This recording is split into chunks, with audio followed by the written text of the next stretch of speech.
नमस्कार, ANB news देख रहे हैं आप और मैं हूं आपके साथ हितेंद्र। बुलेटिन का आगाज करेंगे लेकिन उससे पहले रुक कर लेते हैं। केंद्रीय मंत्री रमेश पोखरियाल कुछ कह रहे हैं, आपको सुनवाते हैं।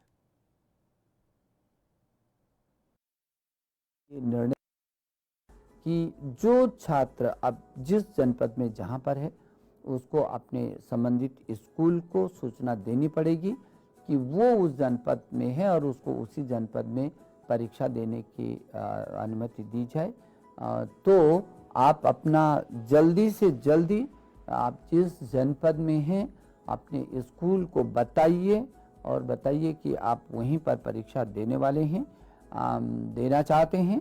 तो सीबीएसई बोर्ड ये कोशिश कर रहा है कि हर हालत में आपकी सुविधा के अनुसार उसी जनपद में आपको परीक्षा देने की अनुमति होगी।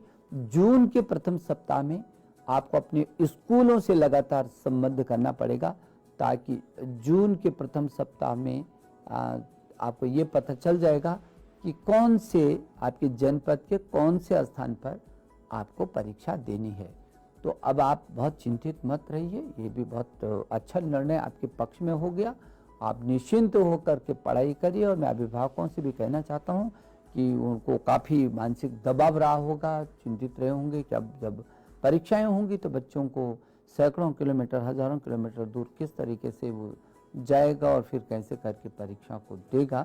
तो आपकी भी ये चिंता कम हुई है। अब आप पूरी तन्मयता के साथ छात्र के साथ जुटे होंगे, मुझे आशा है। और मेरे छात्र छात्राएं, मुझे आप पर बहुत गर्व महसूस होता है कि आप बहुत अच्छे तरीके से बहुत मस्ती के साथ आपने इस समय को बहुत अच्छे तरीके से आप प्रयोग में लाई हैं। आप अच्छे तरीके से उसका आपने उपयोग किया, बहुत अच्छी तरीके से आपने सब लोगों के साथ हंसी खुशी के माहौल में, मस्ती के माहौल में अपनी पढ़ाई भी शुरू की और अपने को सुरक्षित भी रखा है और अपने परिवार को भी आपने सुरक्षित रखा है। तो मैं फिर आपको शुभकामना दे रहा हूँ कि जो अगला एक के बाद एक, एक के बाद एक, एक के बाद एक जो आपके पक्ष में ये निर्णय हो रहे हैं, ये आप इनसे खुश तो होंगे ही, लेकिन उन निर्णयों को अपनी और अच्छी योग्यता बढ़ाने की दिशा में आप और मेहनत कर रहे होंगे। मुझे आशा है, भरोसा भी है आप पर कि आप बहुत जो आपके प्रश्न पत्र होने वाले हैं भविष्य में उसको बहुत अच्छी तरीके से आप देंगे। मैं एक बार फिर आपको शुभकामना देता हूँ। चलिए, केंद्रीय मंत्री रमेश पोखरियाल ने जो सीबीएसई की बाकी बची हुई परीक्षाएं होनी है उनको लेकर के छात्रों को शुभकामनाएं दी हैं परीक्षाओं को लेकर के। चलिए आगे बढ़ते हैं और रुक करते हैं इस वक्त की बड़ी खबर की और नेपाल के तेवर अब ढीले हो गए हैं। नेपाल के तेवर जो है वो ढीले हो गए हैं। जिस तरीके से नेपाल ने भारत के कुछ हिस्सों पर अपना हक जताया था उसको लेकर के अब नेपाल पीछे हटता हुआ दिखाई दे रहा है। संसद में आज संविधान संशोधन का प्रस्ताव रखा जाना था लेकिन कार्यसूची से उसको हटा दिया गया। ये बड़ी खबर आपको बता रहे हैं। नेपाल के तेवर अब कहीं ना कहीं ढीले होते हुए दिखाई दे रहे हैं। नेपाल के सत्ता पक्ष और प्रतिपक्षी दल दोनों की आपसी सहमति से ही संविधान संशोधन विधेयक को फिलहाल संसद की कार्यसूची से हटा दिया गया है। मंगलवार को ही बैठक हुई थी। प्रधानमंत्री केपी शर्मा ओली ने नए नक्शे वाले मुद्दे पर राष्ट्रीय सहमति बनाने के लिए सर्वदलीय बैठक बुलाई थी और इस बैठक के बाद यह फैसला लिया गया है कि भारत के साथ बातचीत कर किसी भी मसले को सुलझाने का प्रयास किया जाए और इसी के तहत अब इसको कार्यसूची से हटाया गया है। कार्यसूची से संविधान संशोधन की कार्रवाई को हटाया गया है और नेपाल के तेवर अब कहीं ना कहीं ढीले दिखाई दे रहे हैं। जिस तरीके से प्रशांत दीक्षित रक्षा विशेषज्ञ हैं हमारे साथ जुड़ गए हैं। प्रशांत जी, आपका स्वागत है एएनबी न्यूज पर। नमस्कार प्रशांत जी, किस तरीके से देखते हैं जैसे पिछले कुछ दिनों से भारत के जितने भी पड़ोसी देश हैं सभी पर लगभग तनाव की स्थिति देखने को मिल रही है, लेकिन नेपाल भारत का अच्छा दोस्त रहा है और अब नेपाल ने भी कहीं ना कहीं तेवर दिखाए थे और भारत के कुछ हिस्से पर अपना हक जताया था, लेकिन अब पीछे हटता हुआ दिखाई दे रहा है नेपाल। ये होना ही था जी, क्योंकि नेपाल में लिपुलेख के पास जो आधार रहित एक ऑब्जेक्शन उठाया था उसको समझ में आ गई कि उससे बात नहीं चलेगी। उसके बाद आपको पढ़ने को आया होगा कि भारत सरकार ने शायद कहलवाया था कि वो भी बहुत सारा सामान जो नेपाल का जाता है वो भारत से होके जाता है। तो अगर भारत नेपाल का वही रवैया देखता रहता तो भारत के पास और कोई तरीका नहीं था कि उनका आने जाने का रास्ता रोक दिया जाए। जी भारत और नेपाल के रिश्ते बहुत पुराने हैं जी और रिश्तों में ये जो खटाई लाई गई ओली सरकार ने, ये बिल्कुल कोई अर्थ रहित थी और अब उनकी समझ आ गया। इस पर मुझे बड़ी प्रसन्नता है। लेकिन नेपाल के साथ ही उतार चढ़ाव होता रहेगा जब तक वहां पर उनकी आजकल की वर्तमान सरकार रहेगी। जी जी जी और ये सरकार अपने सीमित दायरे में सोचती है जी और अपनी तरफ से कोई दृष्टिकोण बनाती नहीं और किसी के उकसाने में ये सब बातें उठा के ले आती। बताइए। जी जी प्रशांत जी, जिस तरीके से सर्वदलीय बैठक बुलाई गई थी वहां के प्रधानमंत्री की अध्यक्षता में और उसमें सभी दलों ने ये सहमति जताई है कि भारत के साथ किसी भी मुद्दे पर बातचीत की जा सकती है और किसी भी समस्या का निपटारा किया जा सकता है, लेकिन जिस तरीके से ये मामला सामने आया था और कैबिनेट ने इस नक्शे को भी अनुमति दे दी थी, तो इसके पीछे क्या कुछ वजह आप मानते हैं? आप नेपाल की अगर बात कर रहे हैं तो नेपाल में सर्वदलीय बैठक का मुझे पढ़ने का मौका नहीं मिला। जी कल ही हुई है सर्वदलीय बैठक प्रशांत जी। सर्वदलीय बैठक हुई थी आप ये कह रहे हो? जी जी जी, उसी में ये फैसला लिया गया है कि इस जो प्रस्ताव पेश किया जाना है इसको कार्यसूची से हटाया जाए और भारत के साथ किसी भी मामले पर बातचीत की जाए। बिल्कुल सही बात हुई। भारत तो नेपाल के रिश्ते इतने पुराने हैं कि उस बात को लेकर बहुत तूल देना समझदारी की बात नहीं है। तो अच्छा किया गया कि उसको उस पूरे मसले को हटा दिया गया है लिस्ट से। अब नेपाल के साथ आदरपूर्वक बातचीत हो सकती है और जो भी दो चार उनके शक या शुबहे हैं उनको हम सुलझाने में सफल होंगे। जी जी प्रशांत जी, तमाम अहम बातचीत करने के लिए आपका बहुत बहुत शुक्रिया। तो नेपाल के तेवर अब कहीं ना कहीं ढीले हो गए हैं और नक्शा विवाद पर पीछे हटता हुआ नेपाल दिखाई दे रहा है। संसद में जो संविधान संशोधन का प्रस्ताव रखा जाना था उसको कार्यसूची से हटा लिया गया है क्योंकि सर्वदलीय बैठक में ये फैसला लिया गया और कहा गया सभी दलों की तरफ से कि भारत के साथ जितने भी मुद्दे हैं उन पर बातचीत की जा सकती है और किसी भी समस्या को सुलझाया जा सकता है। चलिए खबरों में आगे बढ़ेंगे। वहीं भारत और चीन सीमा पर भी पिछले कुछ दिनों से तनाव जारी है और इसी पर रक्षा विशेषज्ञ कमर आगा ने अपनी प्रतिक्रिया दी है। उन्होंने बताया कि भारत जंग नहीं चाहता है लेकिन जवाब देने के लिए पूरी तरह से तैयार है। इसलिए कि जिस तरह प्रकार से टेंशन बढ़ रहा है पूरे बॉर्डर के ऊपर, लद्दाख से लेके फिर उसके अलावा अरुणाचल प्रदेश और फिर वही नहीं बल्कि ये जो हिली एरिया है अपना उत्तराखंड तक में सब चारों तरफ बढ़ा हुआ है और उसके मतलब ये है कि काफ़ी आर्मी का डिप्लॉयमेंट, अलग अलग कंट्रोल सेंटर बनाना, कमांड कंट्रोल सब। तो इस तरह के टेंशन से पहले कमांडर से बात करनी बहुत ज़रूरी हो जाती है।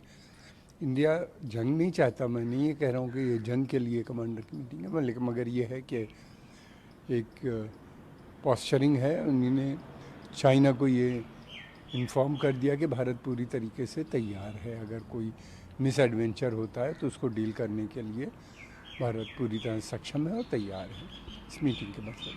सर, जिस तरह फेस ऑफ की स्थिति बनी हुई है, दोनों सेनाएं आमने सामने हैं। प्रधानमंत्री ने कल नेशनल सिक्योरिटी एडवाइज़र के साथ और कई दूसरे अधिकारियों के साथ मीटिंग की, काफ़ी मंत्रणा की। क्या देखते हैं कुछ डिप्लोमेटिक स्तर पर शुरुआत होगी? देखिए, ये एक प्रिपेयर्डनेस का एक पार्ट है। नेशनल सिक्योरिटी एडवाइज़र बहुत इम्पोर्टेंट हो जाता है। अगर टेंशन बढ़ता है बॉर्डर के ऊपर, खासतौर से लद्दाख या किसी भी क्षेत्र में, तो उसके साथ उन्हीं ने सिचुएशन को रिव्यू किया होगा, उनको प्राइम मिनिस्टर को इन्फॉर्म किया होगा सारा डेवलपमेंट जो जितना भी है NSA चीफ ने। और ये है कि भारत, मैंने पहले भी कहा, जंग। वहीं बिहार सरकार में डिप्टी सीएम सुशील मोदी ने राजस्थान सरकार पर हमला बोला है और साथ ही विपक्षी दलों पर भी निशाना साधा है। देखिए, मामला ये है कि पहले तो लोग कोटा कोटा चिल्लाते रहे और बिहार को बदनाम करते रहे कि बिहार सरकार बच्चों को लेकर नहीं आ रही है। हमारा स्टैंड ये था कि देखिए, कोटा बिहार से कम पटना से 1300 किलोमीटर दूर है और इन दूरी से बच्चों को बसों में नहीं लाया जा सकता है। लड़कियां हैं, लड़के हैं, 15-16 साल की उम्र के लोग हैं, रास्ते में कोई टॉयलेट की व्यवस्था नहीं है, भोजन की व्यवस्था नहीं है। तो हम लोगों ने कहा था कि जब ट्रेन चालू होगी तो हम बच्चों को लेकर आएंगे। तो जब 1 मई से जब ट्रेन प्रारंभ हो गई तो बच्चे आने प्रारंभ हो गए। लेकिन मुझे दुख है इस बात का कि राजस्थान सरकार ने कहा कि कोटा से जो बच्चे जाएंगे बिहार, उनका खर्च राजस्थान सरकार वहन नहीं करेगी, बिहार सरकार को वहन करना पड़ेगा।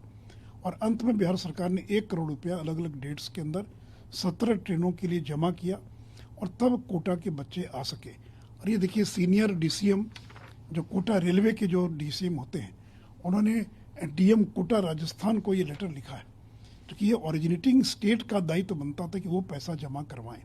लेकिन जब ऑरिजिनेटिंग स्टेट ने पैसा जमा नहीं किया और हम लोग को मैसेज दिया कि आपको पैसा जमा करना होगा, तो हम लोगों ने फिर पैसा जमा किया। मुझे लगता है कि इन बच्चों के लिए बहुत 1 करोड़ रुपया न तो बिहार के लिए बड़ी बात है, न राजस्थान के लिए बड़ी बात है। तो इसलिए इन बच्चों का किराया राजस्थान की सरकार को वहन करना चाहिए था। 20,000 से ज़्यादा बच्चे इन 17 ट्रेनों के माध्यम से बिहार आए हैं। और ये राजद कांग्रेस के लोग जो 3,000 बस और 300 ट्रेन की बात कर रहे थे, कहाँ गई उनकी ट्रेन, कहाँ गई उनकी बसें?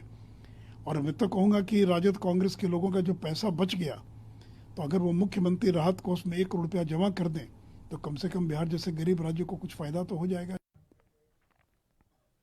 वहीं महाराष्ट्र सरकार के कैबिनेट मंत्री असलम शेख ने केंद्र सरकार पर निशाना साधा है और साथ ही ठाकरे सरकार पर संकट होने की बात को उन्होंने नकारते हुए केंद्र सरकार पर तंज कसा है।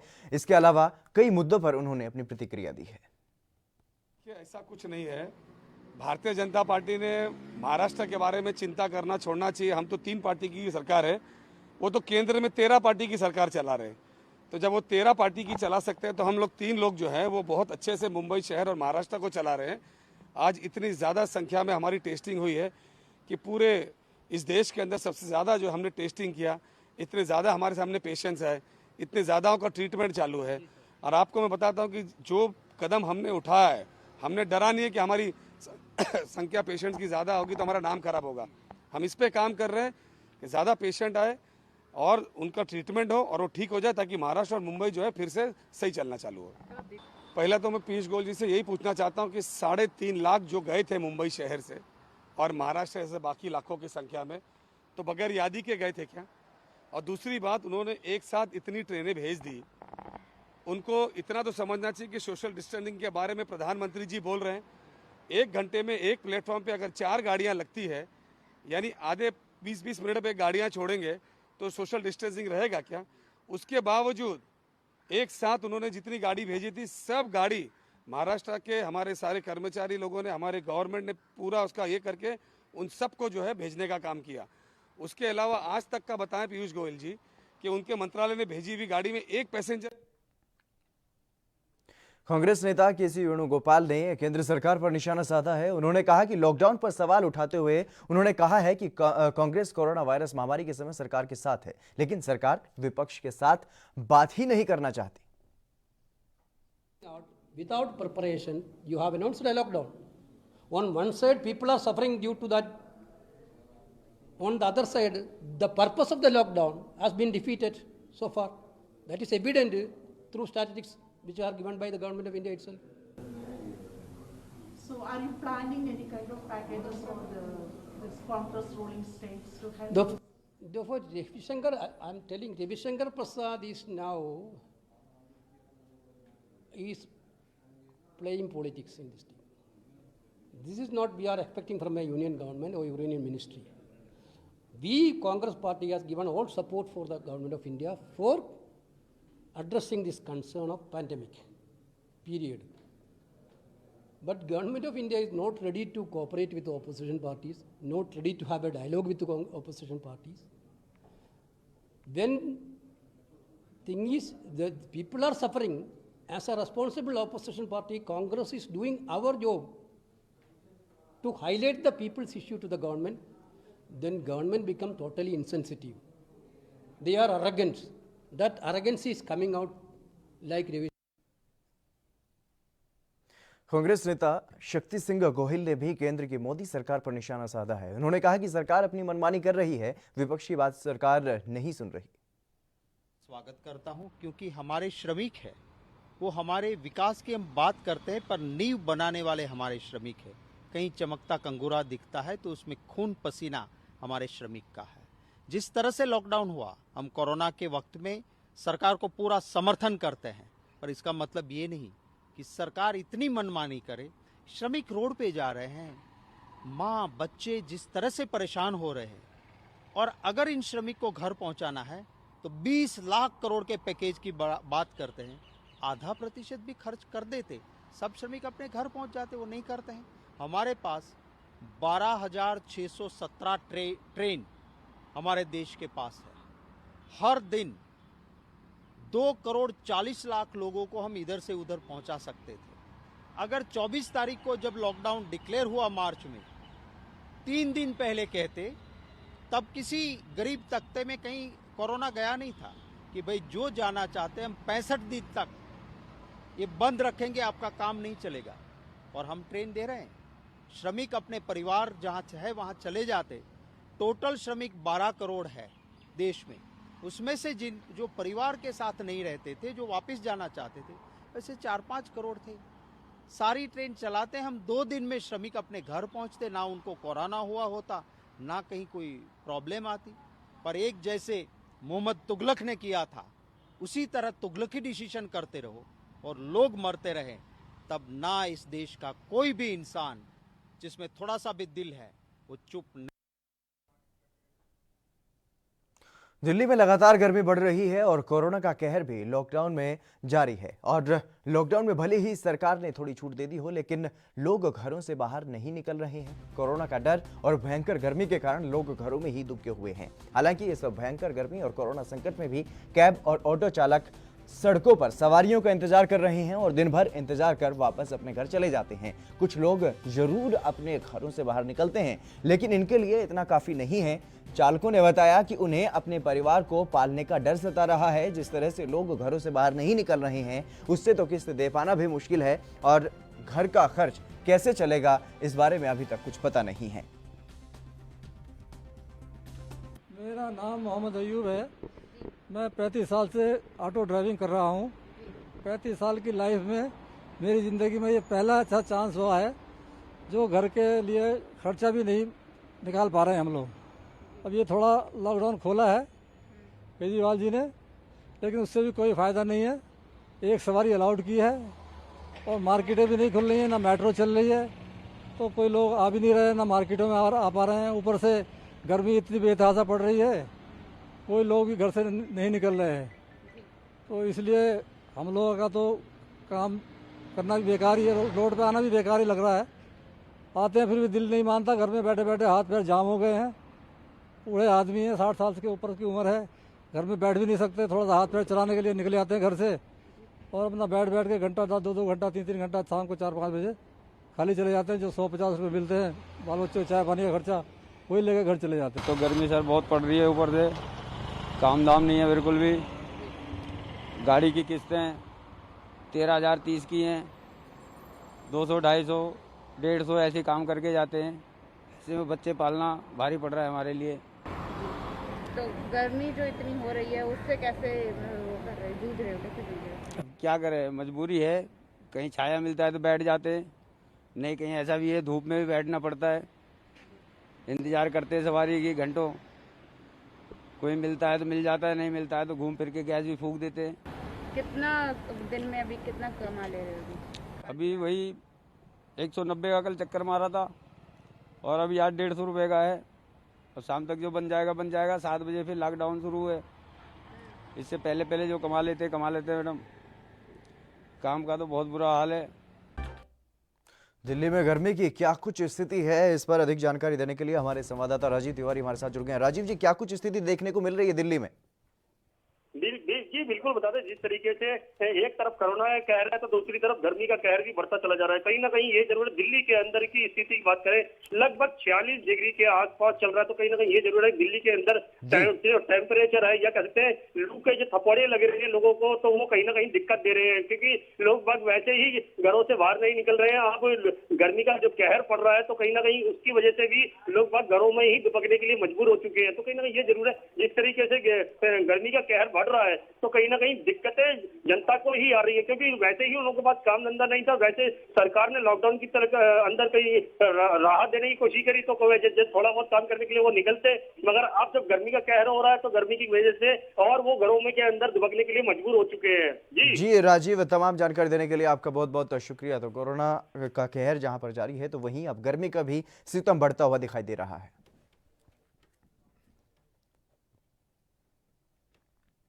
सुप्रीम कोर्ट ने केंद्र और राज्य सरकारों को नोटिस जारी किए हैं और प्रवासी मजदूरों की परेशानियों पर सरकारों से जवाब मांगा है। इसी को लेकर के हमारे संवाददाता रजय तिवारी सुप्रीम कोर्ट पहुंचे और जानकारी दी कि किस तरीके से सुनवाई के दौरान क्या कुछ रहने वाला है। देश के अंदर लगातार 2 महीने से ज़्यादा हो चुके हैं लॉकडाउन को चलते हुए, तो कहीं ना कहीं ये जरूर है पूरे देश के अंदर प्रवासी मजदूर जो हैं वो लगातार बाहर निकल रहे हैं शहरों से अपने गांव की तरफ जाने के लिए। कहीं ना कहीं हर तरीके का साधन इस्तेमाल करने की कोशिश कर रहे हैं और जिन लोगों को साधन नहीं मिल पा रहे हैं वो पैदल ही चल रहे हैं। तो यानी कि कह सकते हैं अपने परिवार को लेकर, अपने छोटे छोटे बच्चों को लेकर साइकिलों पर, पैदल, या फिर कह सकते हैं जो जिन रिक्शों के थ्रू वो काम करते थे वही रिक्शे लेकर ही अपने गाँव तक जाने के लिए मजबूर हैं। लगभग लगातार 400 किलोमीटर 500 किलोमीटर, यहाँ तक कई दिनों तक चलकर वो अपने घरों तक जाने के लिए मजबूर है। तो कहीं ना कहीं जरूर है क्योंकि लगातार 2 महीने से ज़्यादा का समय हो चुका है लॉकडाउन को चलते हुए। केंद्र सरकार ने कोशिश की थी कि लगातार प्रवासी मजदूरों को किसी भी तरीके की दिक्कतें ना आए, मगर अगर दिक्कतें नहीं आती तो शायद प्रवासी मजदूरों को घरों से बाहर नहीं निकलना पड़ता, या फिर कहें अपने गाँव की तरफ जाने के लिए मजबूर नहीं होना पड़ता। क्योंकि अगर प्रवासी मजदूरों की माने तो कहीं ना कहीं ये जरूर है कि उन लोगों तक खाना नहीं पहुँच पाए, क्योंकि लगातार सुविधाएं नहीं पहुंच पाई। तो कहीं ना कहीं जरूरी है जब मीडिया ने लगातार कवरेज करनी शुरू करी है, यानी कि कवरेज करके जो दिखानी शुरू करी है, तो कहीं ना कहीं ये जरूर है कि सुप्रीम कोर्ट ने अब जाकर संज्ञान लिया है इसके अंदर कि किस तरीके से प्रवासी मजदूरों की जो परेशानियां हैं या वो पैदल चलने के लिए मजबूर हुए हैं वो क्यों हुए हैं। क्योंकि राज्य सरकारों को अब और केंद्र सरकार को नोटिस जारी किया है सुप्रीम कोर्ट ने। तो सुप्रीम कोर्ट ने नोटिस जारी करने के साथ साथ गुरुवार को इसके अंदर सुनवाई की जाएगी कि भाई किस तरीके से राज्य सरकार और केंद्र सरकारों ने कार्य किया है। तो कहीं ना कहीं ये जरूर है केंद्र सरकार और राज्य सरकारों ने कार्य तो किया है मगर वो जनता तक या फिर कहें जो प्रवासी मजदूर है उन लोगों तक नहीं पहुंच पाया। कारण क्या था ये जानना होगा, क्योंकि इस तरीके की जो सुनवाई होगी जो गुरुवार को, उसके अंदर जो केंद्र सरकार और राज्य सरकार की तरफ से जो वकील होंगे वो अपनी फाइलें रखेंगे और किस तरीके से उन्होंने कार्य किया है वो जानने होगा कि भाई किस तरीके से कार्य किया। मगर सुप्रीम कोर्ट के अंदर जो संजय हेगड़े की जो बैठक होगी, यानी कि उसके अंदर जो पीठ होगी वो किस तरीके से फैसला लेगी ये देखना होगा। क्योंकि लगातार हमने ये देखा कि प्रवासी मजदूरों की परेशानियां काफ़ी हद तक बहुत ज़्यादा थी, क्योंकि पैदल चल रहे हैं और कई दिनों तक चल रहे हैं और भूखे प्यासे चल रहे हैं। अगर रातों को रुकने के लिए फुटपाथ का सहारा भी लिया गया उन्होंने, और यहाँ तक कि ट्रेन तक वो सो भी गए और काफ़ी हादसे भी हुए इसी को देखते हुए। तो कहीं ना कहीं ये जरूर है कि जिस तरीके से हादसे हुए हैं तो इसका जिम्मेवार कौन है, या फिर प्रवासी मजदूरों को तक खाना नहीं पहुँचाया या उनको रहने की सुविधाएं नहीं मिल पाई उसका जिम्मेवार कौन है। क्योंकि आप जब देखना होगा कि गुरुवार को सुप्रीम कोर्ट किस तरीके से फैसला लेती है, या फिर कहें राज्य सरकारों की क्या दलील होंगी वो किस तरीके से रखी जाएगी, या फिर केंद्र सरकार की तरफ से जो दलीलें रखी जाएंगी वो गुरुवार को देखना होगा। क्योंकि गुरुवार को ही पता लग पाएगा कि किस तरीके से केंद्र सरकार और राज्य सरकारों ने जो प्रवासी मजदूरों के लिए सुविधाएं मुहैया कराई थी वो उन तक पहुंची या नहीं पहुंची।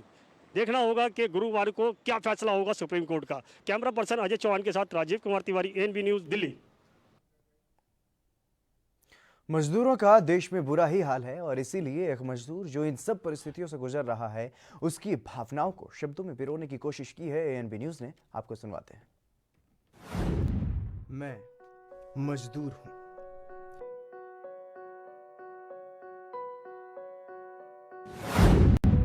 देश के विकास में मेरा अहम योगदान है।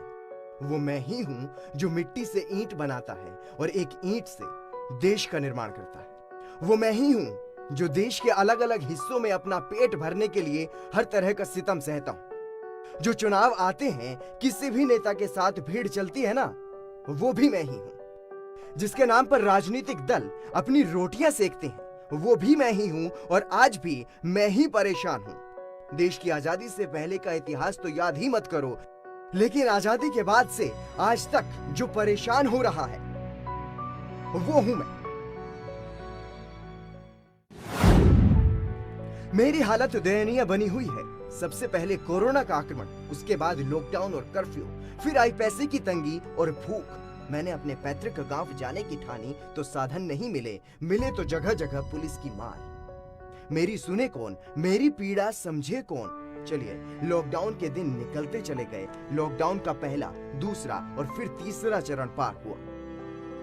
फिर चौथे चरण का ऐलान। अभी भी अगर कोई फंसा रहा तो वो था मैं, यानी प्रवासी और बेसहारा मजदूर। राजनीति होती रही, सियासी गर्मी के साथ साथ मौसम भी गर्म हो गया, लेकिन एक चीज है जिसका इंतजार मुझे अभी भी है, मदद। मुझे अभी भी मदद की ही आस है।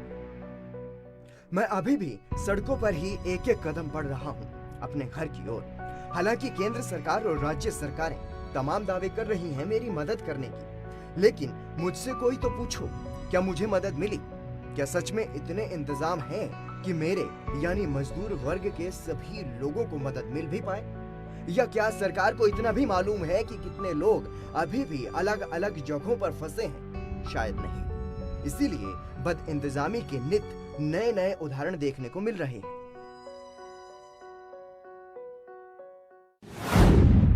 देश के सर्वोच्च न्याय के मंदिर में मेरी फरियाद पहुंच गई है। वहां से सरकारों को आदेश जारी किया गया है कि सियासत छोड़ इन गरीबों की सुध ली जाए। इन मजबूर और लाचार मजदूरों के रहने, खाने और यात्रा के इंतजाम किए जाएं। सुप्रीम कोर्ट ने देश भर में जगह जगह फंसे प्रवासी मजदूरों की बहाली पर गहरी चिंता जताई है।